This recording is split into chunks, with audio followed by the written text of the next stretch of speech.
नमस्कार। पिछले 3 वीडियो में आप सबने जो मेरा साथ दिया, जो मुझे मोटिवेट किया आगे कंटिन्यू करने के लिए, उसके लिए बहुत-बहुत धन्यवाद। एक सजेशन मुझे दिया गया है पिछले 3 वीडियोज़ को देखने के बाद कि ये जो वीडियोज़ हैं इनको पॉडकास्ट के रूप में भी मैं पब्लिश करूँ, जिससे कि जो लोग इसे देखना चाह रहे हैं, सुनना चाह रहे हैं सिर्फ़, वो सुन पाएँ। तो मैंने इनको अमेज़न म्यूज़िक, स्पॉटिफ़ाई और एप्पल पॉडकास्ट में पब्लिश भी किया है। तो यदि आप इसे पॉडकास्ट के रूप में सुनना चाहते हैं, तो आप इन्हें इनमें से किसी भी सर्विस पे जाके पॉडकास्ट के रूप में भी सुन सकते हैं। बहुत-बहुत धन्यवाद। आज का ये व्लॉग नंबर 4 शुरू करते हैं। व्लॉग नंबर 4 में मैं बात करूँगा कुछ इम्पोर्टेंट कल्चरल सिंबल्स की, जो हिंदुइज़्म का एक इंटीग्रल पार्ट है। जैसे-जैसे हमारा रिलीजन, हमारा कल्चर डेवलप किया है, वैसे-वैसे ही ये सिंबल्स भी हमारे कल्चर के साथ डेवलप किए हैं। और इनकी जो मान्यताएँ हैं, जिस तरीके से जुड़े हैं हमारे कल्चर के साथ, हमारा कल्चर इन सिंबल से अलग नहीं किया जा सकता। तो मैं ज़्यादा इसमें समय देना चाहूँगा, तो इसलिए मैं सीधा ही सिंबल्स पे आता हूँ अभी। तो मैं अपना स्क्रीन भी आज शेयर करूँगा, ताकि जिन सिंबल्स की मैं बात कर रहा हूँ, वो आप देख भी पाएँ। पहला जो सिंबल है जिसकी हम बात करेंगे आज, वो सिंबल है ओम का। ओम को कहा गया है ब्रह्मनाद, यानी कि जब ब्रह्मांड बनाया गया, तो सबसे पहली जो आवाज़ हुई संसार में, उसका नाम दिया गया है कि वो संसार में आवाज़ थी ओम। ओम जो है संस्कृत के शब्द अव से आया है, जिसका मतलब होता है बचाना, प्रोटेक्ट करना और किसी भी चीज़ को आगे चलाए रखना। हमारे जो कल्चर में सिंबलिज़्म है ओम का, कोई भी हम पूजा करते हैं, कोई भी मंत्र पढ़ते हैं, कोई भी जप करते हैं, उसमें ओम वर्ड से हम शुरू करते हैं। जैसे बड़ा एक कॉमन हमारा मंत्र है गायत्री मंत्र। हम बोलते हैं ओम भूर्भुवः स्वः तत्सवितुर्वरेण्यं भर्गो देवस्य धीमहि धियो यो न प्रचोदयात्। ओम से शुरू करने का हमारा मतलब क्या है कि हम भ्रमण से जो कनेक्ट करना चाह रहे हैं अपने आप को, इस पूजा से, इस मेडिटेशन से, मंत्र से, आरती से, वो स्पिरिचुअल एक अवेकनिंग हो पाए।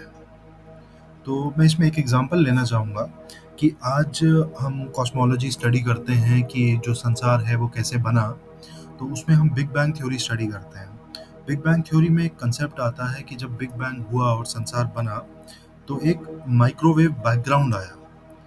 तो मेरा जो मानना है कि 5-6 हज़ार साल पहले जब हमारा कल्चर, हमारा रिलीजन बन रहा था, उस समय में भी उस तरीके से हम इंटरप्रेट नहीं कर पाए जो माइक्रोवेव बैकग्राउंड है, यूनिवर्स की जो आवाज़ है, लेकिन हमने उसको एक साउंड के फॉर्म में समझा और एक साउंड के फॉर्म में उसको एक नाम दिया ओम का। ओम एक शब्द से बढ़कर आज हिंदू धर्म में एक फाउंडेशनल पिलर है, जिसके ऊपर सब चीज़ बनाई गई है। क्योंकि ये बिल्कुल एकदम शुरुआत को सिग्निफ़ाई करता है कि जिस पॉइंट पे संसार की, ब्रह्मांड की, यूनिवर्स की अवेकनिंग हुई, और उस पॉइंट से जो संसार पॉज़िटिव दिशा में जो जा रहा है, जो वो बढ़ रहा है और ग्रो कर रहा है, वो उसको सिग्निफ़ाई करता है। आगे चलते हैं। अगला जो सिंबल है, जो बड़ा ज़रूरी है, वो है स्वास्तिक। स्वास्तिक जो सिंबल है, वो बताया गया है कि अच्छा प्रॉस्पेरिटी का सिंबल है, गुड फॉर्च्यून का, कि आप हेल्दी रहें।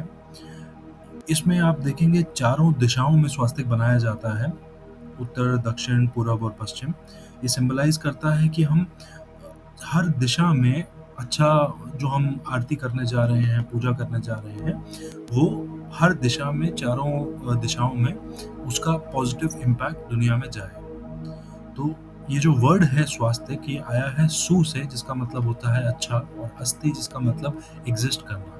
यानी कि अच्छाई जो दुनिया में एग्ज़िस्ट करती है। ये एक सिंबल है जिसको हम बोलते हैं कि प्रॉस्पेरिटी और ऑस्पिशियसनेस को ये डिनोट करता है। यानी कि जो हमारा भाव है ग्रो करने का, पॉज़िटिव दिशा में जाने का, और जो हमारा भाव है कि संसार में अच्छी पॉजिटिव स्पिरिचुअल चीज़ें हों, जो धर्म को सिग्निफ़ाई करें, ये उनको सिग्निफ़ाई करता है। ये जो है इसके जो 4 कोने हैं, उनको कई लोग मानते हैं कि 4 दिशाओं को सिग्निफ़ाई करते हैं, पर मैंने ये भी बहुत जगह पढ़ा है, सुना है कि ये 4 वेदों को सिग्निफ़ाई करते हैं। हमने पहले भी जो बात किया, ऋग्वेद, सामवेद, यजुर्वेद और अथर्ववेद। आगे भी जाके हम इन वेदों के बारे में और बात करेंगे। तो स्वास्तिक का जो सिंबल है, ये बहुत जगह पे इसको बनाया जाता है, ड्रॉ किया जाता है। जैसे हम कोई घर खरीदते हैं, गृह प्रवेश करते हैं, तो भी हम स्वास्तिक बनाते हैं कि वो घर के अंदर पॉजिटिव जो है एनर्जी जाए, पॉजिटिव जो है वाइब्रेशंस जाएँ और एक बड़ा अच्छा और पॉजिटिव उसमें माहौल रहे।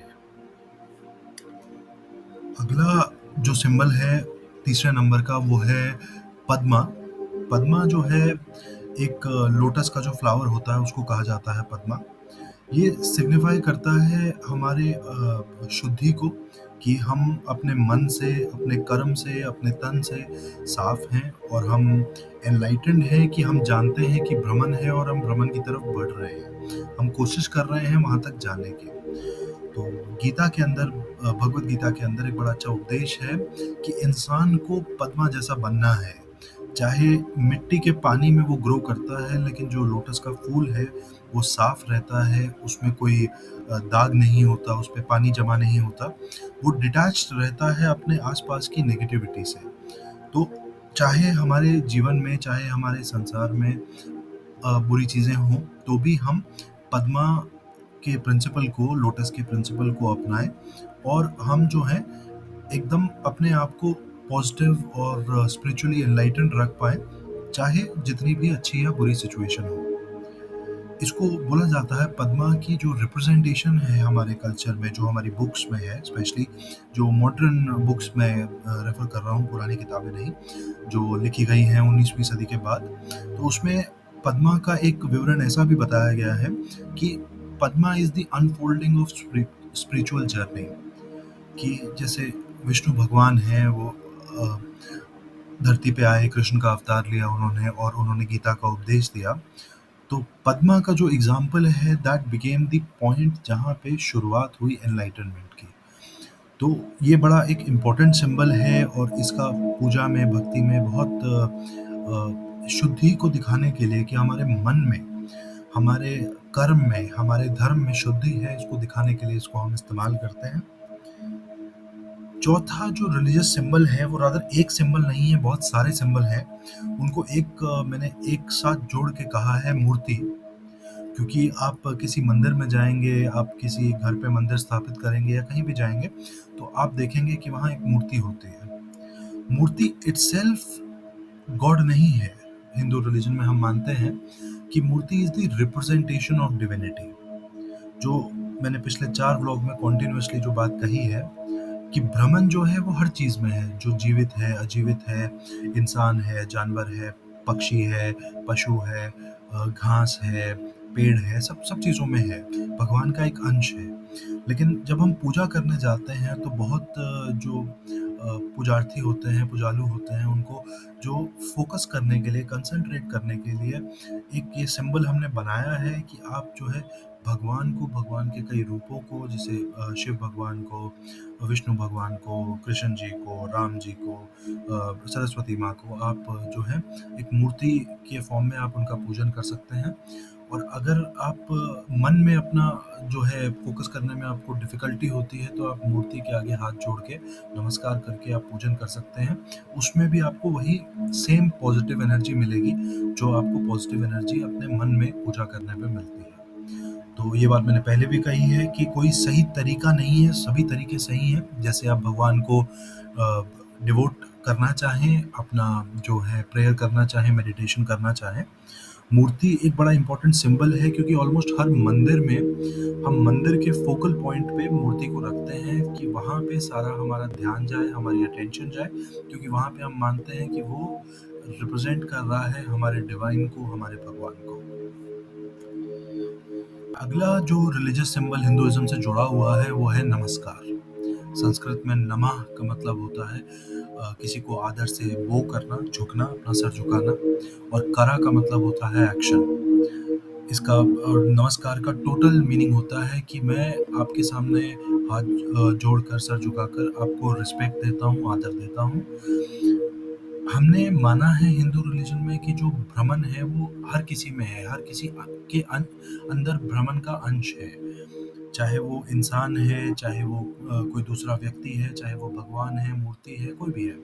तो हम जब किसी दूसरे व्यक्ति को, किसी दूसरे इंसान को, गाय माँ को या किसी जानवर को या किसी भी मूर्ति को जब हम नमस्कार करते हैं, तो हम अपनी रिस्पेक्ट दे रहे हैं कि हम एक्नॉलेज करते हैं, हम ऑनर करते हैं, रिस्पेक्ट करते हैं आपके अंदर जो भगवान का अंश है उसको। हमारे जो वेद हैं वो बड़ा उनका इम्पोर्टेंस रहा है और बड़ा इम्पोर्टेंस दिया जाता है कि आप आदर से, सम्मान से रहिए और आदर और सम्मान जो है सबको दीजिए, क्योंकि भगवान का जो अंश है वो सब में है।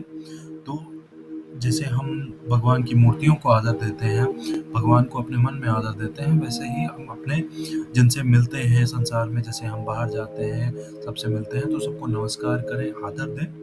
और एक इसमें बड़ी मुझे लगता है फ़नी चीज़ है जो लोग बताते हैं, जो आई थिंक जिस पे फ़ोकस नहीं किया जाता। नमस्कार करने का एक तरीका होता है। नमस्कार ना तो ऐसे छाती के सामने किया जाता है, ना ही ऐसे सिर के ऊपर किया जाता है।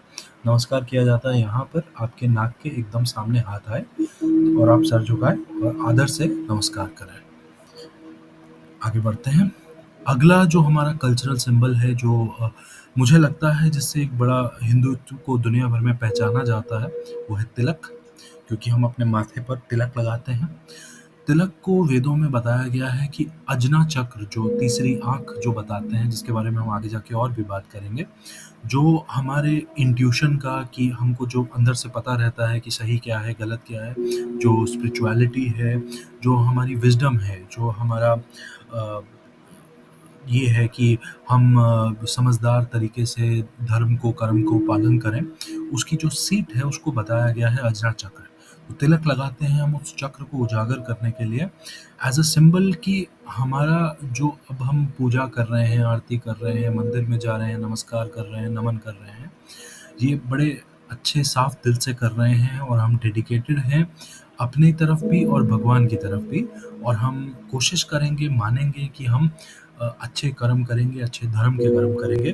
और ये टीका जब हम लगाते हैं तो इसका सिर्फ ये मतलब नहीं है कि हम अपने लिए टीका लगा रहे हैं। हम मंदिर से बाहर जाते हैं तो हम संसार को भी बताना चाहते हैं कि हमने मंदिर में गए, हमने पूजा की, हमने जो है भगवान की आराधना की, और हम संसार में एक पॉजिटिव एनर्जी लाने की कोशिश कर रहे हैं।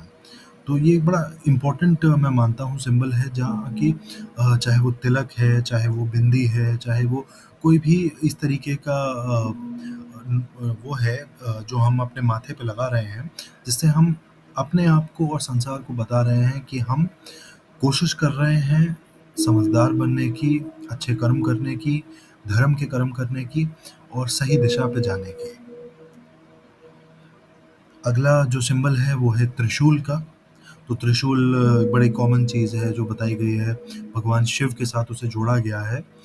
लेकिन त्रिशूल के जो 2-3 पॉइंट्स रहते हैं उसके टॉप पर, उसको कहा गया है कि ये रिप्रेजेंट करते हैं विल, एक्शन एंड नॉलेज।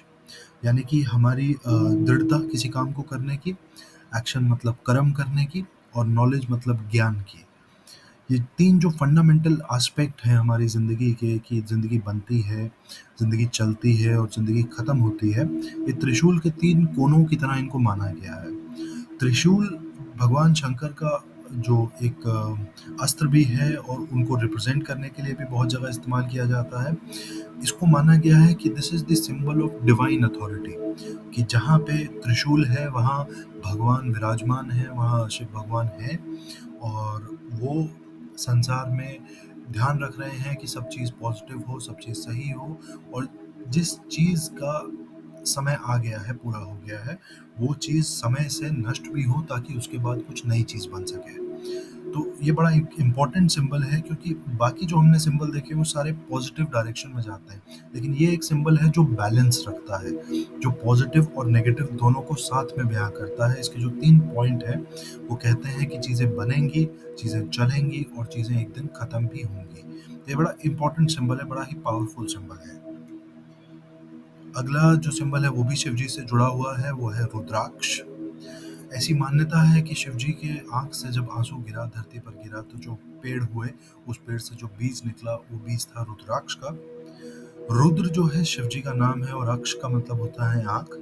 इसको बड़े प्रेम भाव से कई जगह माना जाता है कि ये जो उनके कंपैशन है, उनकी जो हमारी तरफ, इंसानों की तरफ, सबकी तरफ जो प्यार है शिव भगवान का, उसको सिग्निफाई करता है कि ये आंसू है कि हमारी ज़िंदगी में जो अच्छे कर्म होते हैं, जो बुरे कर्म होते हैं, जो हमें उनका नतीजा मिलता है, जो फल मिलता है, जो हम कर्म में एक्शन रिएक्शन की बात करते हैं, वो जो हमें ज़िंदगी में जीना पड़ता है, जो कभी-कभी हम बड़े नेगेटिवली उसको बोलते हैं कि भुगतना पड़ता है।